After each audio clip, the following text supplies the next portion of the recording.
Welcome back, everyone. My sincere apologies that we had to bring you back so quickly after lunch. There's so many amazing conversations going on outside in the beautiful weather. But anyway, we have a treat in store for you all, a rather remarkable lineup of policy folks, which will be ably led by my colleague here, Andrew Zack. Andrew, the policy guy, if you're on TikTok. So Andrew, take it away. Thank you, Stephen. Thank you. And yes, we'll be filming later this afternoon for the latest TikTok. So you might, see me in the natural environment out in the garden. Thank you to my excellent panel we have here. We're going to run through very brief introductions so we can get right into it. As Stephen said, my name is Andrew Zack. I'm the Senior Policy Manager at FOSI. Before that, I had time on the Hill in Congress, so I'll be the U.S. voice on this panel. And we can do very brief introductions, starting with Manon. Yeah, sure. Well, nice to see you all. I hope you're all having a good afternoon. So my name is Manon. I work at Five Rights Foundation. We are a children's rights organization working solely on the digital environment. So this is very much our core focus. And I work at the European level, but we also are a global team, so working mostly at UK, but also international level. Thank you. Hi, I'm Luc Delany. These lights are really bright, by the way. It's like blinding. That and my glasses are filthy. Sorry. Okay. Sorry, I'm Luc Delany from KID.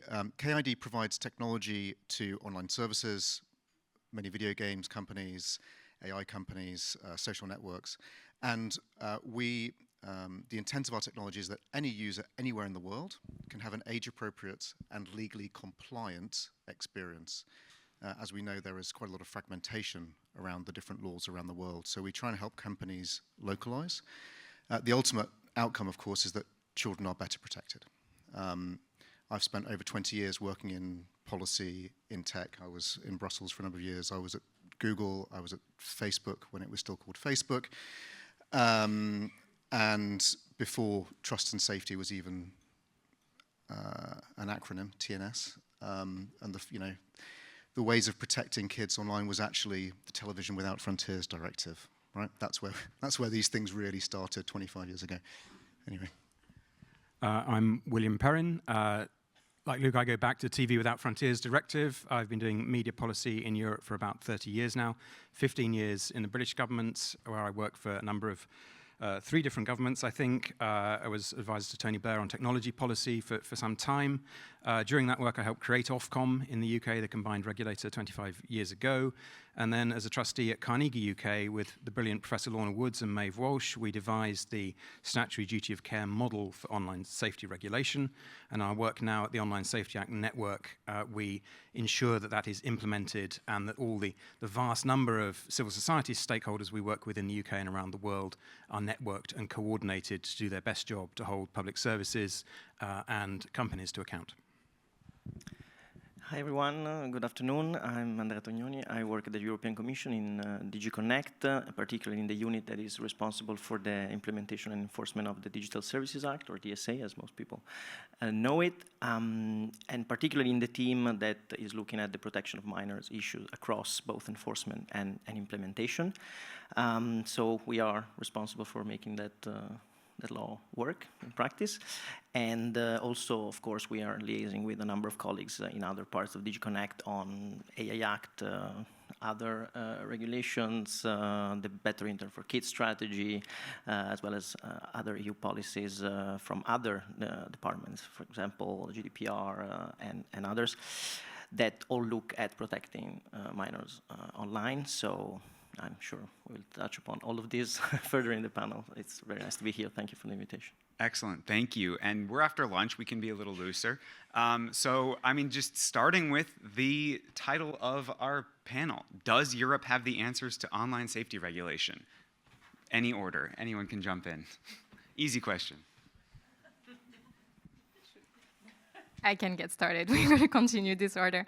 I think a lot to unpack in that one single question. What do we mean by online safety regulation? What do we mean by good online safety regulation? And then whether or not Europe actually has the answers. So as I said earlier, Five Rights is a children's rights organization, right? And so what we aim to do is to make sure that actually all of children's rights are being respected in the online environment. And that not only means, safety, but that also means right to privacy, right to play, right to health, right to participation. right to education. So we need to look at it a bit more, holistically and globally. And I think sometimes when we frame it as online safety, we tend to narrow our focus a bit too much. So I think it's important that, we look at it from this global perspective. And I think here, from what we have found from our research at Five Rights is that right now the online environment is very much not designed with children in mind, right? A lot of the risks that we see online are actually directly related to the way the online environment has been designed. And so for us, what is good online safety regulation, or what is good regulation for children's rights online, is regulation that actually looks at that, right? The responsibility of companies to actually design with and for children in mind.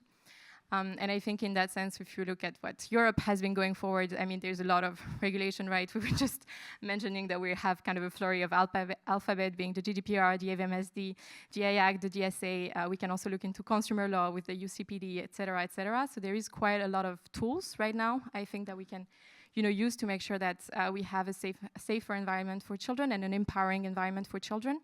I think one of the big questions here is, how do we implement actually and enforce those tools? So we saw a lot of potential with the GDPR, but that potential wasn't necessarily reached. So I think right now we have a lot of hopes for the DSA to come in and actually change the online environment. And I'm looking at Andrea here from the Commission, but we also had some of the regulators earlier. So I think it's very important for us to see, that political will to actually act. And I think from the DSA perspective, there's a lot of good thing in there as well in terms of, making sure that the companies actually have that responsibility to actually look at children and ensure that, as they say it in Article 28, there is a high level of privacy, safety, and security for children online. I was very impressed this morning that Stephen took a philosophical bent, but I'm so grateful you've not asked us for our favourite philosopher to open this thing, because it's terrifying. But to take that philosophical bent, let's say, well, are the European structures for online safety regulation being replicated around the world? Does it literally provide answers for others? If we go back to the early work at Carnegie in 2017, 2018, where we set out, we think, we're not sure, for the first time, a model of a statutory duty set out in law on companies to assess and manage the risks to children and others, supervised by a regulator. That model there became the Online Safety Act in the UK. It's hard to trace, of course, a direct causal path because there was Brexit as well at that time, heaven help us. The Digital Services Act takes a very similar model. We now see in Australia, if we go beyond Europe, the new Australian legislation will come forward, will have a statutory duty of care in it. Canada is bringing forward a model that seems quite similar, but again, with the election in the way, like in Australia, we're not quite clear exactly what will be introduced or reintroduced. And now in the USA, now the text for COSA is available, we see a very traditional interpretation in that of a statutory duty of care with having regard to reasonably foreseeable risks posed by the systems that platforms run. So to some extent, maybe, yeah, Europe does have the answers, but we cannot be complacent because they're not proven in operation yet. And I was so pleased to see the session this morning with regulators struggling to get to grips with the legislation parliamentarians have given them to actually try and deliver the system, and with practitioners here on the panel as well to say, well, how is age verification going to work, for instance? That's going to be a major part of it.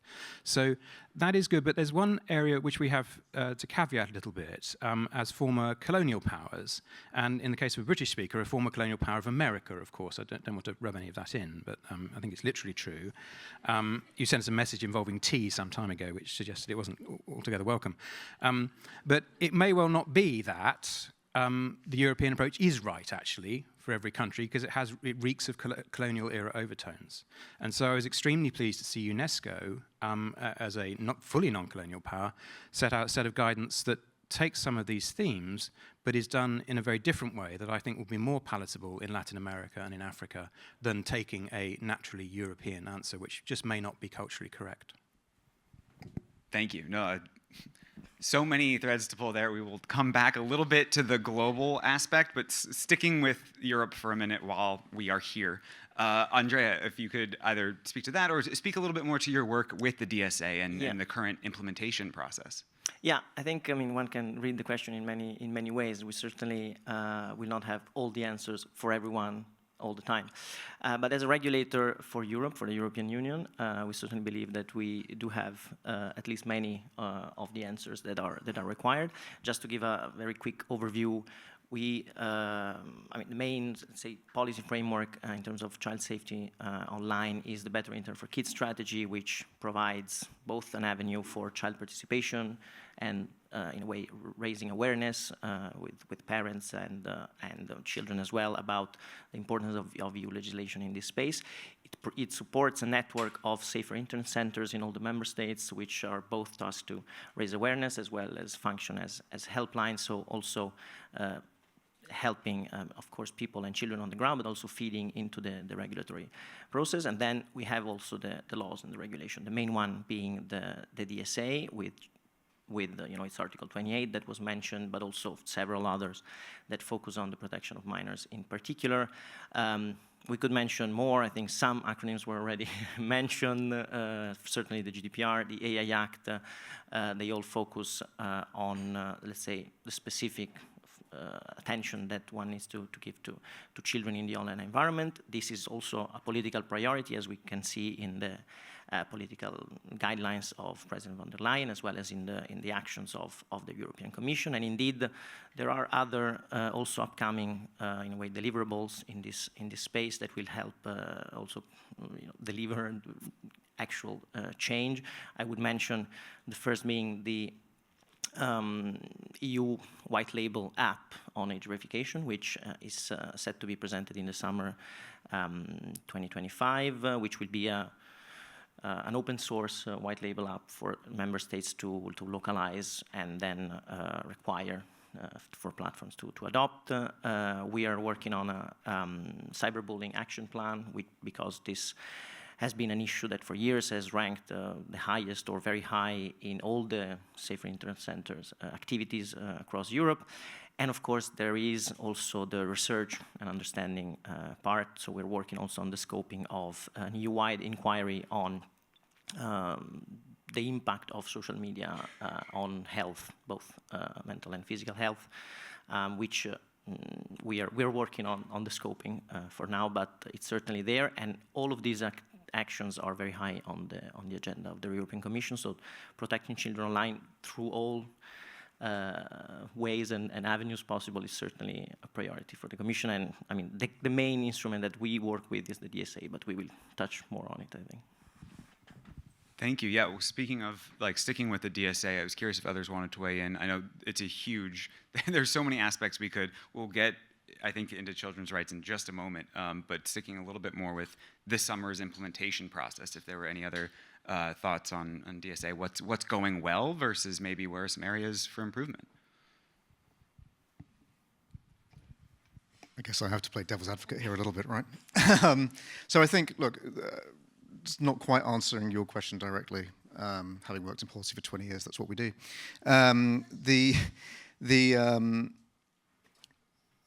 Having all the answers and whether they're actually realistic or not are two different things.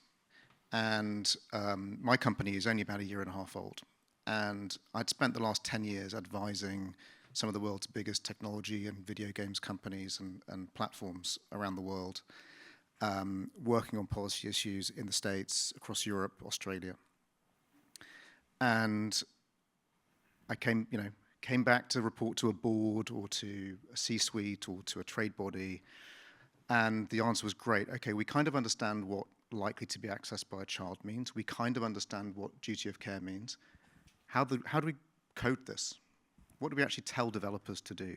What does this mean when someone logs into a service? And these things take time to work out.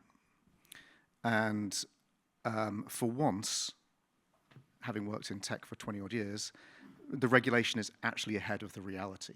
Regulation is usually playing catch up on, closing the door after the horse has bolted situation. Things like copyright and AI in copyright and streaming services and things like that. But in this circumstance where every service is expected to be able to identify a user's age as they onboard a service, and then you tailor the service to them, like the technologies are emergent. They're developing at the moment. And so the answers are there, but it will take time. And there is extreme fragmentation We have one of my favorite regulators issuing, 1,500 pages of documentation. Genuinely, I do love Ofcom, but when you're in a company and there's, a few people responsible for global compliance, these things are you're just drowning. And so if that were to happen across every country, it would become completely unmanageable. And so the answer that companies come up with is, let's just block kids then. So the answer is, let's just stop kids getting into our service, or we'll change our terms of service to try and keep them out. And that's an answer, but it's not a good one. It's a terrible one, in fact, because actually it encourages kids to lie about their age, even more so. And that was one of the big criticisms of the social media ban in Australia, in Florida, and elsewhere, is actually in trying to protect children, you're encouraging them and their parents, who most part don't understand the tech, to actually just lie about the service. So what we need is a period now where companies are, in good faith, making best attempts to comply with things and come up with novel solutions, use a waterfall of age assurance technologies, find ways to allow kids into services safely, not encourage services to block them. And we're in this difficult time at the moment where, frankly, it would be easier for companies just to try and say, oh, actually, we're not really for kids, and block them from going out, which is the bad outcome from this question. Again, so much to go on to here. I'm going to try to just keep our age assurance section to this one additional follow-up question, since I know we did mention earlier Ofcom and highly effective age assurance and how they're working towards that, and companies are working towards complying with that. In the US, we are kind of stuck fighting about where age assurance happens. That has taken up a lot of space. That is a law in Utah. That is a bill at the federal level. There is a lot of fighting here. Is it at the App Store? Is it at the device level? Individual websites. That is not necessarily for us to have that debate here, but more so, how is Europe thinking about this? How is Europe ahead of what the US is doing? Where, you already mentioned EU White Label app, Digital Identity Wallet Project. It feels like there's more advanced thinking in Europe than on this. Curious for anyone on the panel to weigh in. Well, if I could maybe sort of broaden the scope of that question to pick up on also a couple of points that were raised on, especially on fragmentation and the need for companies to have the law translated into practice in a way. I would like to sort of give an overview of what we're working on with regard to the DSA in particular. So there is, on one hand, enforcement, which is going at full speed, but as it was said, it also takes time because one wants to do it properly. We have open cases against TikTok and two meta platforms, Facebook and Instagram, with a focus on protection of minors in particular and potential violations of the obligations to carry out risk assessment and mitigate risks to children and in particular their mental health. We have opened recently other proceedings against several adult content platforms for insufficient, in a way, age verification of the users and, in a way, the insufficient verification that children are not exposed to harmful content on those platforms. And we have already, I think, obtained a first very good result with the TikTok Lite decision, where TikTok decided to commit not to launch a certain feature in Europe in view of its our concerns that this would be harmful to children. And of course, the enforcement work will continue. We're working full time and full speed on this, but as it was said, it takes time, and also to develop compliance, it takes time. On the other hand, we have the implementation, and on this, I think again, the main focus that my team is working on, and that we will be hopefully finalizing soon, are the guidelines on Article 28, which, as I'm sure most people know, cover all platforms, not only the very large online platforms that are subject to additional obligations under several articles. And these are indeed aiming at addressing two of the points that were raised. One is avoiding, to the extent possible, at least in the EU, fragmentation and different approaches between different national regulators which have the competence to apply Article 28, but we want to maintain the application of Article 28 as harmonized and then as coherent as possible.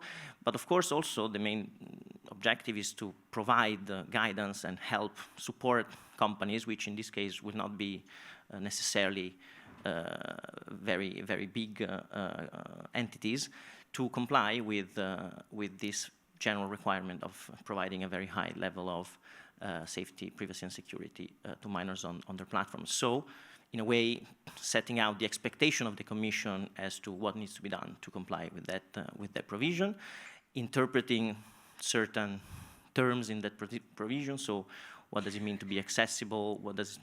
What are the concrete measures that companies can take to comply? And all this is grounded in some principles. I mean, the guidelines the draft guidelines are open for consultation. I encourage everyone to respond to the consultation. The deadline was extended to the 15th of June, so I do encourage everyone to provide their feedback. But the principles in the guidelines are indeed children's rights. So the aim not to necessarily, exclude or take, measures that would go against children's rights to be in the digital environment and to access certain services. Proportionality, so making sure that we don't recommend just a list of measures as a one-size-fits-all, but then really measures can be taken by companies depending on, what risk they pose, what type of service they offer, what type of user base they have, et cetera, et cetera. And within, I think, this context, the debate on age assurance needs to be seen. So we are not, as a European Commission, taking any position on the type or the level of age assurance mechanism or measures that should be taken.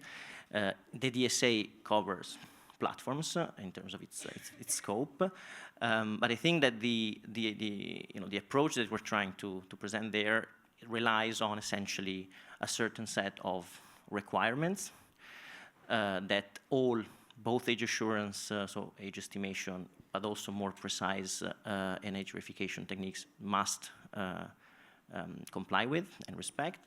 Of course, robustness, accuracy, non-intrusiveness. And we want these to be rolled out in a proportional manner. So I think that we are trying to set out how this should look like, regardless of what different actors may decide the tool to be in the end. So there's an interesting contrast in regulatory design here, which plays into this question, does Europe have the answers? In the UK, Parliament said that Ofcom should provide codes of practice that offered safe harbour to those that complied with them. So if you complied with everything that was in the codes, you were okay. That resulted in, and by the way, that was heavily lobbied for by companies. That resulted in, it was more than 1,500 pages. It was like 2,000 or 3,000 pages of guidance coming out that overwhelmed small service providers. And it was poor regulatory design by Ofcom to do it in that way. But at least companies, if they go through and you give this to people who are designing the platform and the code, people who are writing code, you say, well, have we complied with this bit? You can go through the exercise, through the immensely detailed lists and say, we think we have complied here, making our best endeavours, or to the best we can. Whereas the European approach is much broader and does not offer safe harbour and has less specificity in it. And so I assume that the guidelines, when they come out, because they're guidelines, not codes, will not be quite as specific as the Ofcom one, but present a compliance dilemma for companies who will then have more uncertainty about whether they've complied across all the markets within the EU, the sub-markets within the EU as well. And then for the FOSI family around the world, looking at these regulatory designs, one will come back and say, well, which one of those has worked? Probably early next year, we'll have quite a clear picture which has been better for companies to comply with. Yeah, just wanted to come back on a few of the different things that were mentioned. I think, first of all, I mean, we are trying to broaden the conversation, right? It shouldn't only be about age assurance, and I think that's one thing that is very clear also from the guidelines of the European Commission. We're talking about a vast area of measures that are not limited to age assurance, and I think it's very important to also recognize that age assurance is not going to solve the online environment for children. It's not suddenly because, you know, we find the solutions to the age assurance that the online environment is going to become much better. If you have age assurance, okay, sure, you might be able to, you know, age-gate some of your services if they are deemed inappropriate for children. You might be enabled to, and then also do age-appropriate design, but that's the key bit, right? It's only an enabler to actually do age-appropriate design. So that means that afterwards, you actually need to do that work. And I think here it's really important to mention that all of those measures include, you know, changing default settings, changing your recommender system, having governance system in place, and all of those measures are really like the crucial points. If you have age assurance, the fact that your recommender system is actually providing you know, and promoting harmful content to children is not because you have age assurance that's going to change. So that's where all of the key work also really needs to be done, and I think that's why it's really important that when we talk about age assurance, we really include it in the broader conversation and not just focus on that one particular bit. And I think also, I mean, a bit to the point that you were mentioning, all of those measures don't come out of nowhere. I mean, if you look at the guidelines from the European Commission, a lot of it is actually based on international best practices, and those best practices have actually been around for a while now. So when we look at the UK, for example, the age-appropriate design codes, it's been there, I think, since 2021, so it's not something that just came out. So a lot of the best practices are already actually in there. It's under the UK GDPR. At national level, also at European level, we've seen that a lot of national regulators also took guidelines on the right for children to privacy, and in terms of data protection, a lot of the measures are actually already included in those guidelines. I mean, when we talk about age assurance, those were topics that have already been touched about, from data protection authorities as well. So those things are not, completely coming out of nowhere. There has been ongoing discussion for a while now, and I think there it's also, important to mention that even from a children's rights perspective, we have, the General Comment number 25, which also really sets out what we expect, in terms of state authorities, but also in terms of companies when we're talking about respecting the rights of the child in the digital environment. And I think, coming back to the points of whether do we prefer specific measures, whether do we prefer like a broader framework, I mean, the way we also see it from us as a child rights organization is that, we want to enable innovation in any way we can, right? At the end of the day, the idea is not that we just want to, kick children out of the online environment. It's just we want to make the online environment better for children. And how do we do that, right? We provide for the tools and for the regulatory tools, but also for the tools for companies to actually make those right decisions. So when we mean designing for children in mind, is really from that point onwards, right? When as a company you decide to have a new product, a new feature, you want to start by actually thinking, okay, how is this going to impact kids? How, are the risks that they're facing? What are the specific vulnerabilities? But also, how can I create an environment that is more, playful for them, more empowerment, et cetera, et cetera. And so that's where we really want to go, right? And I think in that sense, the guidelines from the Commission, they set out, a risk review, which is what we require at the end of the day. Is like we want companies to actually look at, okay, those are the risks, those are, the impacts on children's rights, those are the decisions I can actually take to prevent those risks from happening or to actually mitigate them afterwards. And so we really need to start seeing also a shift, I think, in the way companies think about this in terms of, yes, we want to see innovations, just do it in a way that is like safer for children. And I think we also heard earlier from the academics of, sometimes those products go out, and within the academic community and within the children's rights community, we can actually already offer a lot of answers as to how children are actually going to, use those technologies, as to how they're going to be impacted by those technologies. Children themselves can actually offer a lot of those insights. So sometimes it's actually also making sure that you have that participation also happening. And I think, the guidelines also speak a lot to that, as to involve like actual external experts, children, in the design and in the review of the different risks that you have on your platform. And that is like super critical to also shift the way we react to those risks, and not, just in a reactive manner, but also in a preventive manner. And I think there also what's critical is, talking to the engineers, talking to the people on the ground actually doing those work. And that's why as Five Rights, we have invested quite heavily in looking into the standardization world. So we see also a big role for standards to actually, provide for a particular framework to actually help anyone who is developing any kind of products to really think about children. And those standards already exist. I mean, the IEEE standards on age-appropriate design has been around for a while. It is there, it is available at the European level. Sensenelec has also developed what we call a CWA, which is a pre-workshop agreement. I mean, it's not a European norm yet, but it is there, it is part of the European framework, and it is now actually in discussion to become a European norm as well. So a lot of those tools, I think, do exist, and we just want them to be used. Excellent. Yeah. Can I just add? Sorry. From a fairly try and simplify and give a straightforward position from a company. If you don't know the age of your users, you can treat them as general audience. That's a general rule around the world. It's different in different jurisdictions, of course.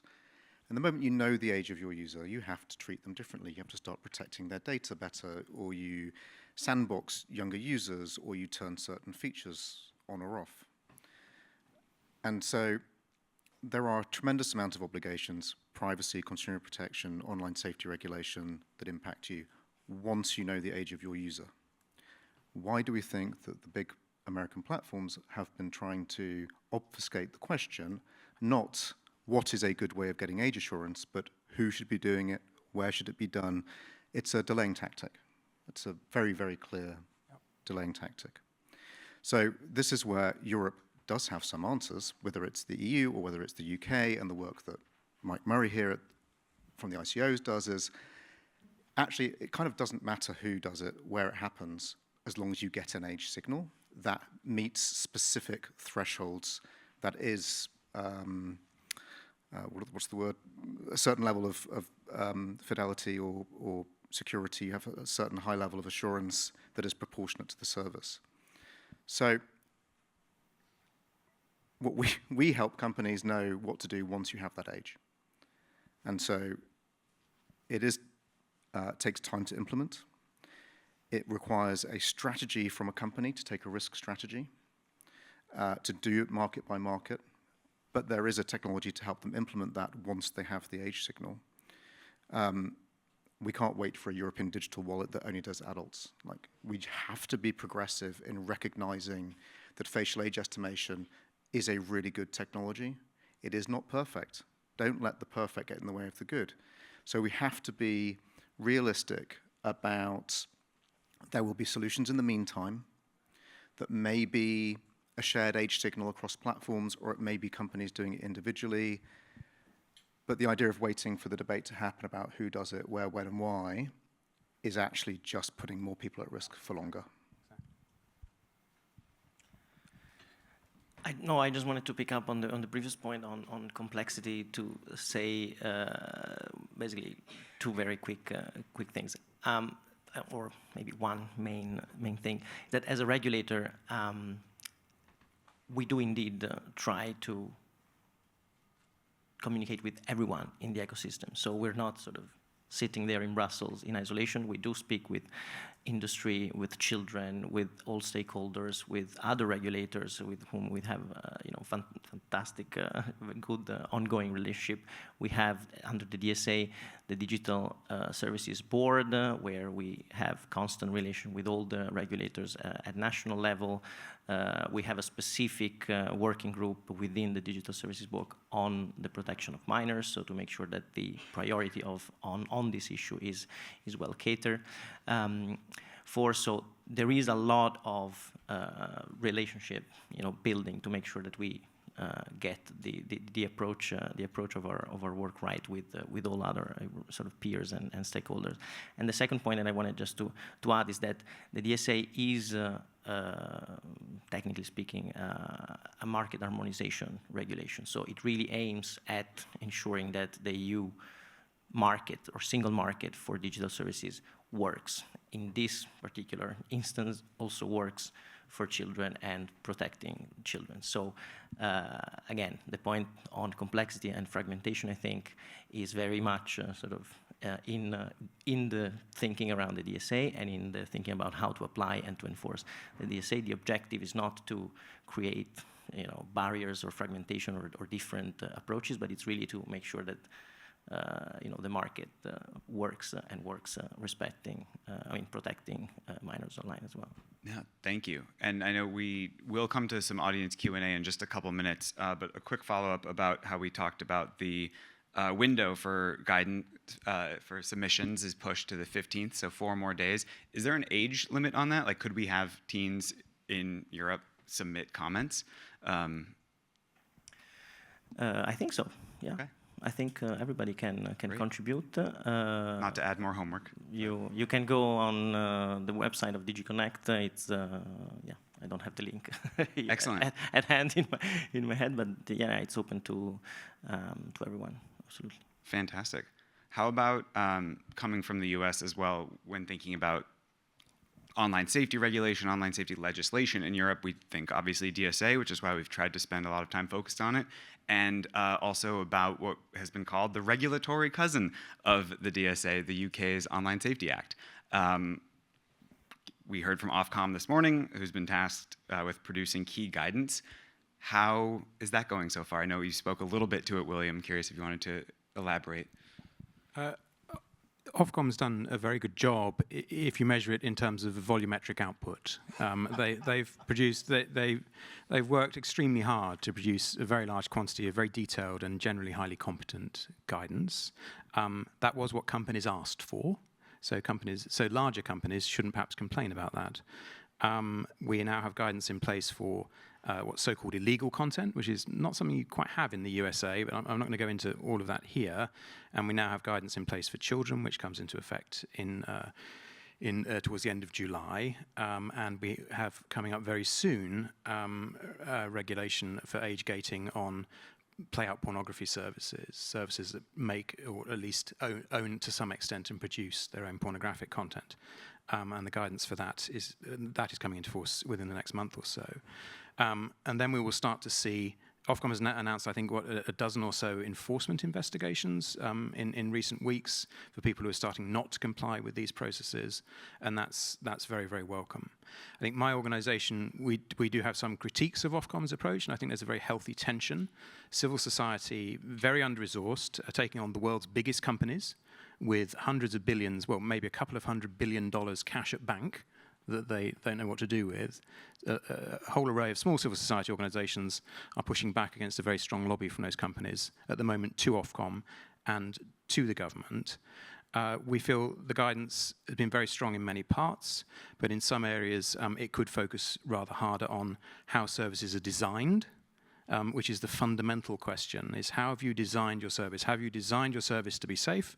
We're sitting here in the Netflix building. I would say they have designed their service to be safe.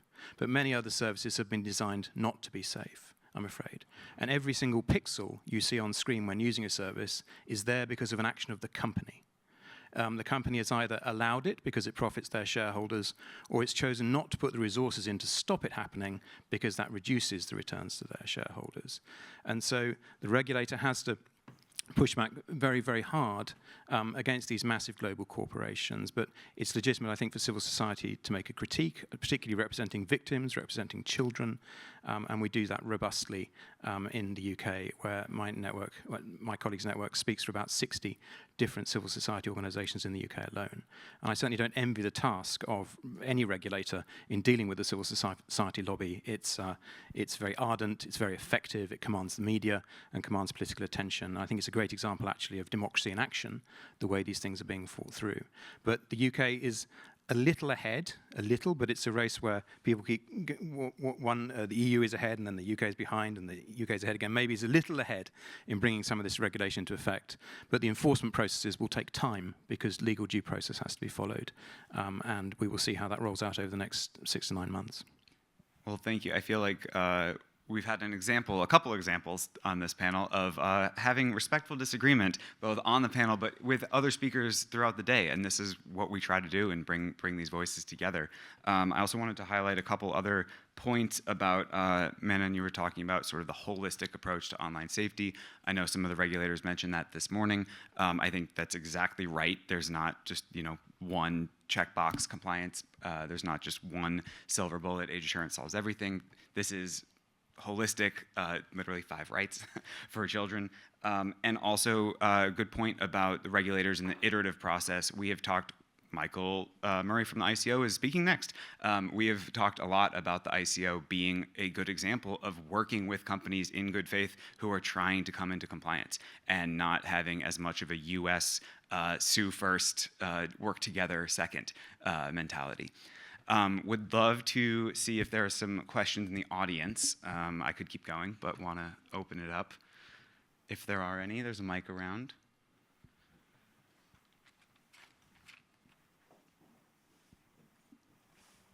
I'm going to say I'm happy to keep going. If there are any, especially in the front. Oh, someone way in the back.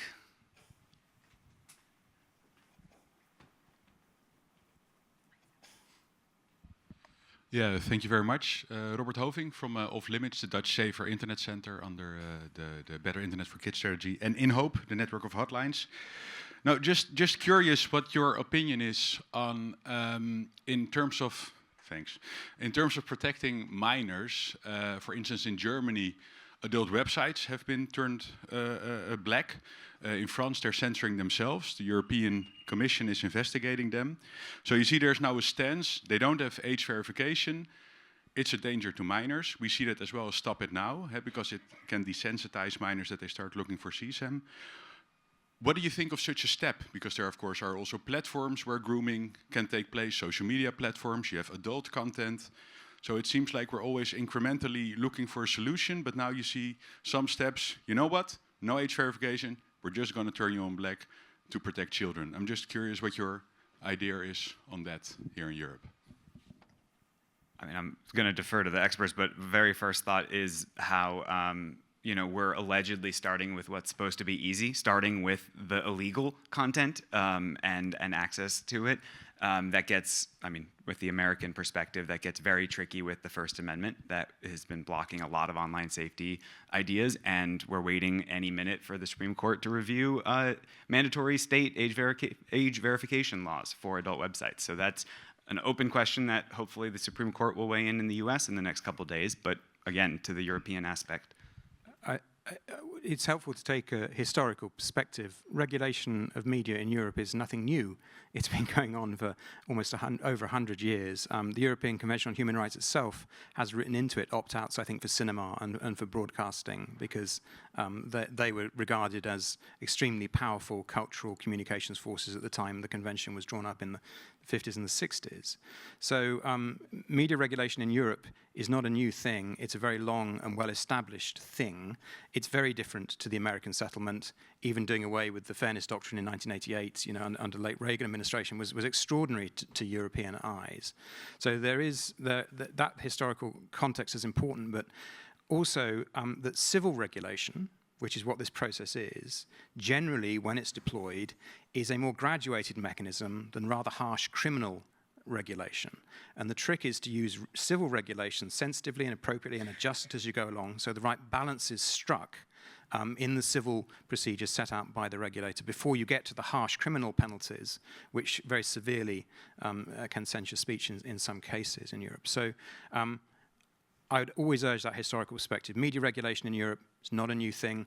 We're bringing it to this sector. It's been very, very successful in forms of broadcast media over the decades. And the burden is on many of us in the room to make sure this latest wave of regulation is got right and the right balance between human rights is achieved. Can I just take the opportunity that, since the question is coming from a Safer Internet Center, I would just like to add something on your last point before the Q&A about the importance of child participation as well in sort of the whole effort. I know there is a panel with children and young people later. I just wanted to stress that this is one of the many very important elements of coming up with good rules, ensuring child participation. We try to do that through the Safer Internet Centers, through child participation in workshops, and also with several focus groups that we had on the guidelines. So I just wanted to stress that aspect on sort of the complexity argument that we were having before. On the question I think that indeed, in terms of enforcement, the cases were launched in a way following pretty much the general approach that we're suggesting in the guidelines, which is, I mean, to simplify that, effective, privacy-preserving and robust, etc. Age verification should be there for services that are, be it by national law or their terms of service, not meant to be accessed by people under 18, or that are considered, or that are considered to be high risk. In this case, I think the case is rather clear and has been opened both in terms of the risk assessment of these platforms, as well as the general sort of Article 28 obligation to ensure a high level of safety, privacy, and security, which potentially has not been complied with by these platforms. The case has just been opened. So, and this is also in a way the approach that we have in the guidelines. So we set out cases when we believe that children should not be on the service, and in that case, most likely because it's not possible to take any other measures to keep them safe, you just have to age verify. You will have other services such as medium or lower risk services that will not have to maybe age verify. They will have to carry out age estimation or nothing at all, just risk review if they are very low risk for children. So I think, again, it's important to keep proportionality and children rights in mind, knowing that in the case of porn platforms, the legal case is a bit clearer in terms of the type of content and the limit of 18-year-old. I mean, I'm sorry if I may. Frankly, it's a clear display of a failure in policy. We're not talking about illegal content. We're talking about legal content that adults are allowed to see. Getting around the ban is nothing more than a VPN. So what's the market effect other than potentially driving people to darker places on the internet and accessing things that actually a mainstream adult content site may not provide? So it's frankly, it's a failure in policy and a failure to recognize that there are other ways to limit access. An age assurance solution is required at the service level. But it's the first example of a very clear failure in this policy. We had another question up front. Yeah. I'm from Portugal. I run a project called Kids Safe on the Net, and I would like to hear your thoughts on the following. We talk about children's rights to have access to these platforms, but yet governments are making decisions on the name of children, banning them from using smartphones in schools, banning them from using social media before the age of 16, and yet children are not being heard about it. Are these governments violating the Children's Rights Convention?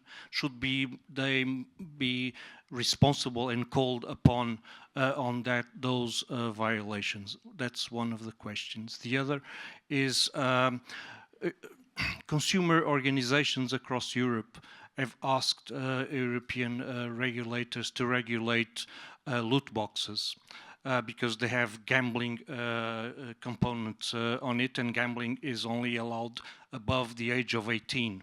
Yet we see no decision from the European Commission or from most governments. Perhaps the UK might be the exception, I'm not really sure. So I would like to know your thoughts about banning loot boxes or making games that include loot boxes only available for ages over 18. Thank you. If I can make, yeah. I might start with your second question and then I'll go back to the first one. I think on video games, and that might also be speaking to one of the shortcomings that we see in the Digital Service Act, is the way online platforms are actually defined. Will actually exclude a lot of the services that children are using online. And so that's also why at the European level, there is indeed discussion about having what we call a Digital Fairness Act for now. So we're still waiting a bit more to have more details, but there will be a public call coming out in June. If I'm not mistaken, that should also aim at, having really a level playing field across any kind of business to consumers products that may affect also children. And I think that's also one of the places where we see a real opportunity to actually tackle a lot of the addictive design practices that we see on video games, including loot boxes. That being said, some of the video games would be considered online platforms depending on exactly how they work. And in the guidelines that came out from the European Commission, in the draft guidelines, they do actually specifically mention loot boxes. So for us, loot boxes are, one of the type of persuasive design practices that try to kind of keep children, on the service and just make you addicted to the service, right? So that's one of the places where there is actually some clear languages within the guidelines per se that says that, persuasive design practices should not happen on any type of online platforms to ensure that high level of privacy, safety, and security. So those two things combined, we actually hope that loot boxes would be properly regulated. And indeed, as you said, it depends on all of the member states. Gambling is actually a national competence. So in Belgium, for example, loot boxes were actually considered as gambling, but that hasn't really worked well considering that Belgium is just Belgium. And then going back to your first question, I think when we are, talking about children's rights, we always need to go back to, the UNCRC, the Convention, right, which has been ratified by almost all of the countries in the world except the United States. But so yes, so all of the countries are indeed, under the obligation of the UNCRC. The UNCRC per se does not give a right to children to access online spaces, right? If you actually read the UNCRC, there are certain rights that are applicable online as they are offline, but there is not such a thing as a right to the digital environment. There are other rights. Exactly, but that's what I'm saying. Those rights apply online. That doesn't say that you have a right to the online environment per se, right? So I think that's where we need to see indeed what we, call the best interest determination, as well as, when we actually have to balance different rights. The right to participation is one of the big ones when we consider the online environment, because indeed the online environment gives the opportunity to a lot of, kids to actually participate in their communities, to have access to their friends, to develop their rights to education, to have access to relevant information in terms of the right to health. So all of those rights actually need to be considered. Next to that, you also have all of the other rights that also needs to be considered, including the rights to actually be safe, right? And so I think when we're actually framing this debate, this best interest determination, that's what we also need to decide as society, taking all of those rights into account. And there again, that determination might be very different when you're talking about an 18-year-old compared to a 5-year-old, to a 4-year-old, to a 13-year-old, right? When we're talking about children, it's super important for us to actually consider evolving capacities. So that determination might be a bit different depending on that stage. But that best interest determination is something that needs to be done under the UNCRC, but I don't think there is such a simple answer as to say there is a right to the digital environment. Thank you. Unfortunately, we are over time, but I think this cues up our next conversation perfectly, especially about age-appropriate design code, which we will hear from in a moment. So please thank this panel and welcome the next one.